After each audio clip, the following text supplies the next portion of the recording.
global, mas que o mercado financeiro vai ser a prova dessa força que o capitalismo tem de criar uma aldeia global dentro do mercado financeiro. Mas como o próprio Marx, como eu disse, mostra, o capitalismo vive de contradições.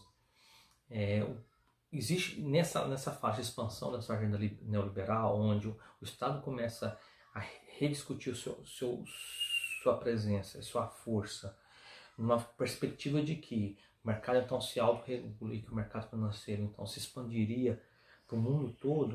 e as contradições aparecem a partir das crises econômicas que começam a surgir na década de 90. A crise asiática de 97, a crise do México de 94,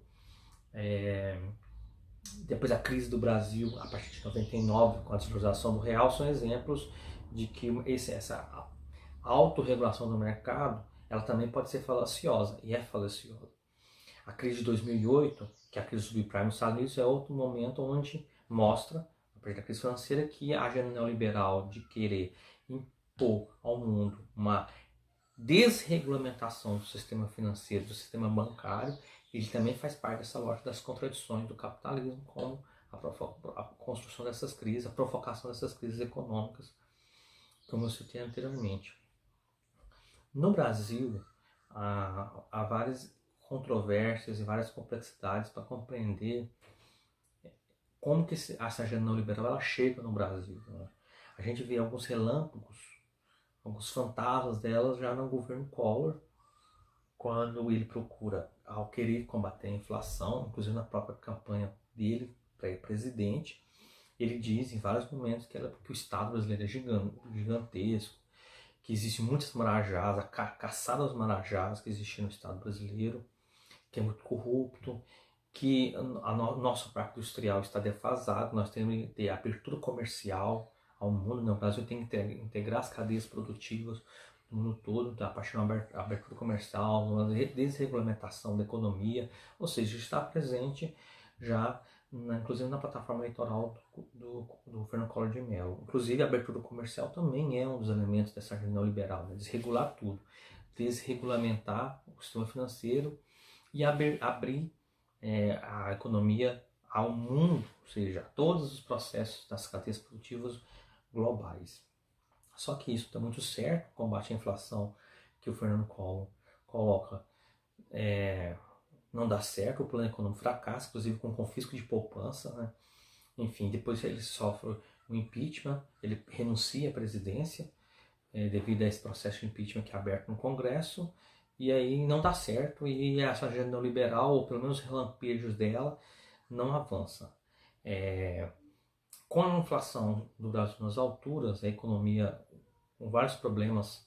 com a sociedade brasileira também com várias desigualdades, a inflação seja um elemento importante para compreender essa dinâmica da sociedade brasileira também,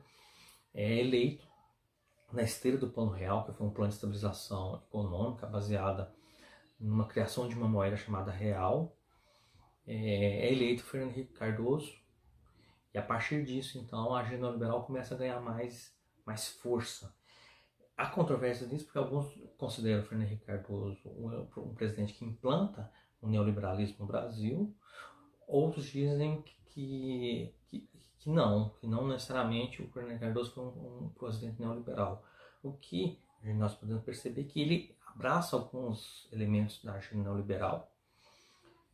inclusive a partir do chamado Consenso de Washington, que ocorre na década de 80, onde tem alguns elementos ou preceitos para que países, para serem desenvolvidos ou crescer economicamente ou serem estáveis, deveriam seguir abertura comercial, fim da inflação, estabilização da economia a partir do controle da inflação, enfim. Ele aplica alguns elementos, pensando também que Fernando Henrique Cardoso, como sociólogo, a partir das heranças que ele recebe de uma visão eurocêntrica da Europa Ocidental, de que para um país ser desenvolvido deveria modernizar-se, é muito forte a presença e nas falas e no comportamento do Fernando Henrique Cardoso essa ideia de modernizar. O Brasil precisaria de modernizar. E muitas das escolhas que o governo FHC fez durante 8 anos, nessa ideia de modernizar o país, ele acaba abraçando, em muitos momentos, a agenda neoliberal, que talvez um dos principais elementos de que ele abraça essa agenda neoliberal foi a diminuição dos gastos públicos, a diminuição de investimentos públicos em educação, na saúde, na segurança, para que o Estado, considerando inchado e ineficiente, pudesse entregar à iniciativa privada o desenvolvimento econômico e, enfim. E o Estado então se retiraria. Outro elemento importante para compreender essa agenda neoliberal que Fernando Henrique Cardoso acaba se apropriando, que está presente também em outros países que acabaram adotando, foi as privatizações. E as privatizações têm dois caminhos. Né? A privatização não é apenas a venda de empresas estatais que eram consideradas ineficientes, como aconteceu no Brasil com a Vale do Rio Doce, enfim, com o sistema de telecomunicações. Mas também outro caminho da privatização é quando o Estado deixa de investir em saúde e educação, por exemplo, uma expansão vertiginosa, por exemplo, no Brasil, com o governo FHC, que continua com o governo Lula, isso não diminui, com a privatização do ensino, quando a expansão do ensino privado superior na mão da iniciativa privada, onde mais de 80% do ensino superior no Brasil está na mão da iniciativa privada, e a expansão também dos planos de saúde, que faz com que a classe média vá aos planos de saúde em desconfiança ao SUS, já que o SUS é uma prova de como que o investimento público ocorre. E as universidades federais também é outro espaço institucional onde também o investimento público ocorre. Com a diminuição do investimento público, há uma expansão acelerada do ensino superior privado e também dos planos de saúde, que seria a privatização da saúde de forma indireta. Isso não diminui com o governo Lula, isso continua, sendo que o governo Lula dá uma mudança, não uma mudança de 180 graus, mas uma mudança na perspectiva do Estado. Isso vai ser mais forte a partir do governo Dilma, após Lula, após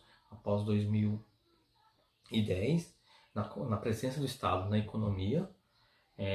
No governo Lula há um aumento da participação do Estado, mas não tanto quanto no governo Dilma. Há uma mudança na percepção de que o Estado ele é o ente que vai conseguir aumentar os investimentos públicos, a participação do Estado, também na diminuição da desigualdade social, que isso talvez seja uma das grandes marcas, tanto do governo Lula como de Dilma,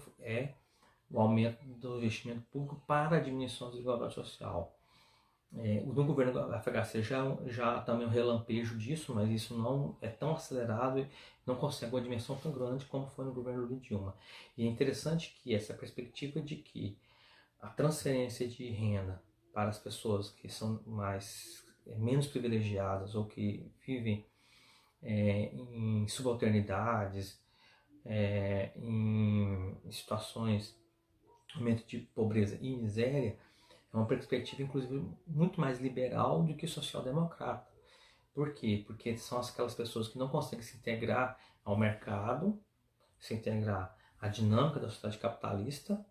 devido às próprias contradições do capitalismo, no caso do Brasil, a própria dinâmica da sociedade brasileira, que é extremamente desigual e que provoca desigualdade e que muitas vezes naturaliza essa desigualdade, faz com que o Estado, então, provê para essas pessoas uma renda básica para que elas consigam, então, se integrar ao mercado e ter um elemento de uma vida digna na sociedade. Porém, talvez os grandes feitos também do governo foi a valorização do salário mínimo, principal, e a expansão de crédito para o aumento do consumo, que foi muito grande,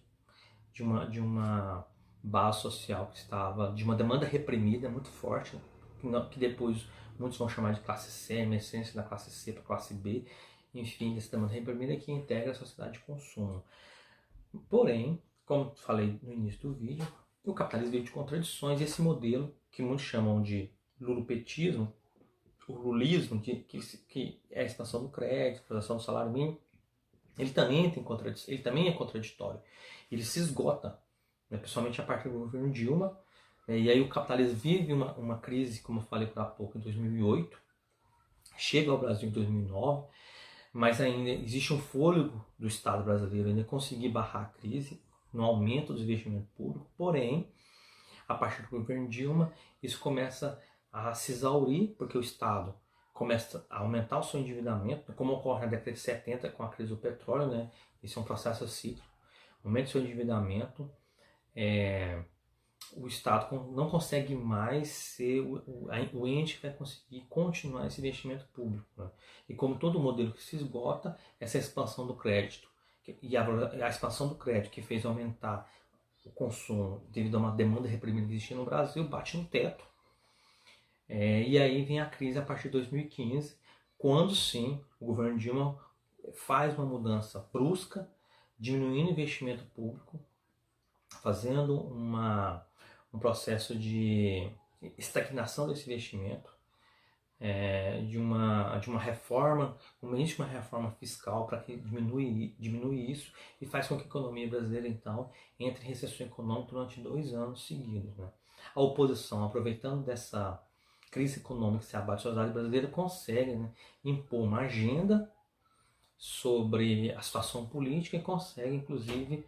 produzir um impeachment e derrubar a presidente Dilma. A partir dessa crise econômica, o próprio governo produz, a partir dessa diminuição do seu investimento público, mas que a oposição se aproveita, as elites brasileiras que estão na oposição agora se aproveitam desse momento, inclusive contribui para essa crise econômica ao produzir pautas bombas no Congresso, a produzir formas de boicotar, né, o governo e aumenta, inclusive aumenta a percepção da recessão e a recessão em si, produzindo inclusive, como eu falei agora há pouco, impeachment. O governo, a partir de 2019, ele é um governo que se apropria mais do que todos os outros governos anteriores dessa pauta, dessa agenda neoliberal. Eles conseguiram construir, a partir de várias décadas, na sociedade brasileira, essa visão de que o Estado brasileiro é ineficiente, que existe essa separação entre os entes, entre Estado, sociedade civil e os indivíduos, que o ineficiente é o Estado, que a sociedade civil, se a gente coloca o mercado do capitalismo na sociedade civil, é o eficiente, é o que consegue, então, gerir a sociedade, que consegue ser mais eficiente que o Estado e o indivíduo de um lado. Essa visão neoliberal, essa agenda neoliberal que vem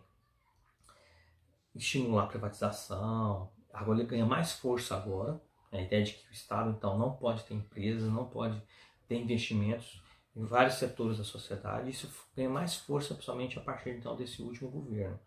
E a agenda neoliberal, ela tem um elemento da subjetividade. Isso é um elemento importante para compreender por que a agenda neoliberal ela consegue, em alguns momentos, a partir, inclusive, de um processo de força simbólica, impor sobre a sociedade uma visão de mundo, uma percepção sobre o mundo, atingindo, inclusive, a sua subjetividade. A ideia de que cada um por si, de que os indivíduos estão livres para fazer o que querem, de que basta você conseguir se esforçar, que você vai conseguir, então, vencer todos os desafios. Isso é um elemento muito forte dessa força simbólica que está presente na mídia, nos livros, enfim. A gente consegue perceber isso em várias instâncias sociais, na literatura, enfim, de que os indivíduos, então, eles não precisam do Estado, não precisam da sociedade, porque eles são livres. A grande mudança tecnológica que ocorreu nos últimos 30 anos, principalmente agora, capitaneada agora pelas plataformas digitais, isso amplia essa percepção de que agora as pessoas podem falar e agir da forma como elas querem,